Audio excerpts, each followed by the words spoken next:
Hey everyone, welcome to 99.6 The Howl for the uninitiated. This is an unedited YouTube vlog discussing everything Arizona Coyotes, and I'm still shaking. That was one of the most ridiculous games I've watched. So much on the line. I couldn't believe it. It was such an amazing game. Oh man, it didn't start out good. I didn't like how the Coyotes started that game at all. They got into a track meet with the Oilers, the struggling Oilers, who looked out of sync. Both teams looked pretty bad in the first period. Mind you, the Coyotes just came off a huge loss in Calgary the day before. So understandable that the Coyotes had a bit of a slow start. But in the second period, outstanding job by the Coyotes. Totally took the game over.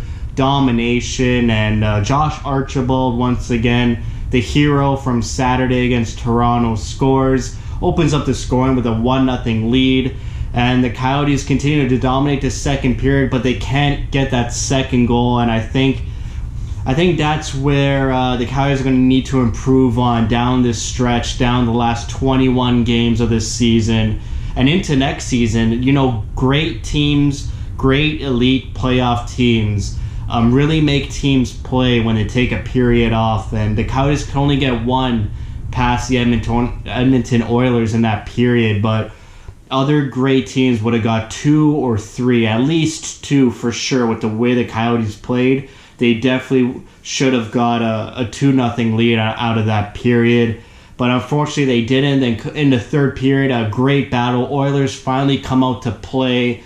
Great chess match. Oilers tied up 1-1, and then Vinny Hinostroza breaks the tie, makes it 2-1. Coyotes, they have to defend so many penalties, a 5-on-3, and they're getting hemmed in their own zone in the final minutes, and Edmonton manages to score with 10 seconds left in the game. I was ready. I thought we had that game in the bag, got those 2 points, and running out of Alberta into British Columbia, but man, Oilers tie it up, and then the overtime, the Oilers pretty much dominated the overtime as well. They had a couple breakaways. They had great looks on Kemper, who stood strong. I think the Coyotes only had a good look out of Galchenyuk and Stepan, both down the rush snapshots. I think going into the shootout, we haven't seen many shootouts from the Coyotes this season, and I've never seen such an important shootout the Coyotes have ever played. I don't think I've ever seen such an important shootout ever watching the Coyotes with 2 huge points on the line, and Alex Galchenyuk and Hinostroza just make it look so easy. Roof jobs on Koskinen, and Hinostroza gets the game winner. The Coyotes only 1 point out of the final spot. Man, and no one's playing tomorrow. No, Minnesota's not playing tomorrow. No Vancouver. So Coyotes going to enjoy a full 24 hours of being a point away from the glory land. It's really unbelievable. I think we are witnessing magic.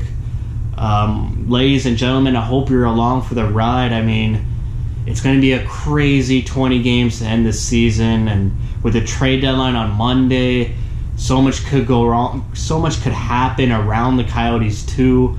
And you got Christian Dvorak, who's practicing with the Tucson Roadrunners, who's going to play a game Wednesday night for the Tucson Roadrunners. And maybe he'll join the team Sunday on Shane Doan's jersey retirement night. Maybe Dvorak rises from the ashes and joins the Coyotes on this rush. But unbelievable. Such a great game.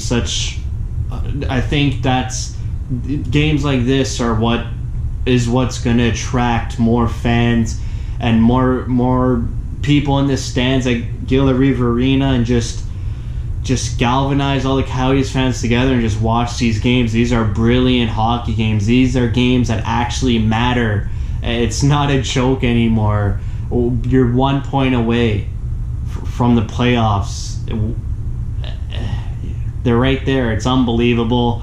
I have so many people to thank. It's so funny.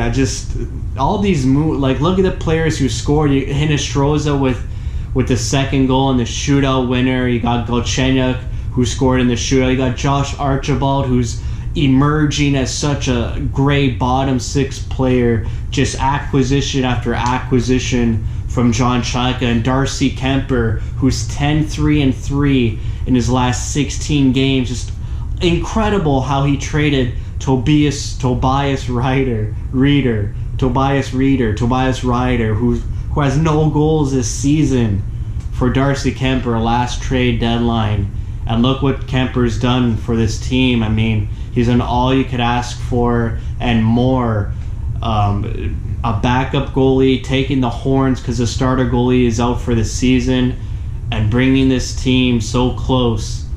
And just an all-around team effort. This team played such a great second period and really tightened it in the third, and held together, came together, and just outworked the Oilers for the majority of the game. And they just got to continue that. They got another huge game against Vancouver Thursday. That's going to be another major game. And let's just get going here. This is it. This is why we're hockey fans. Let's all dig in and jump into this and just enjoy the ride. It's crazy. It's crazy.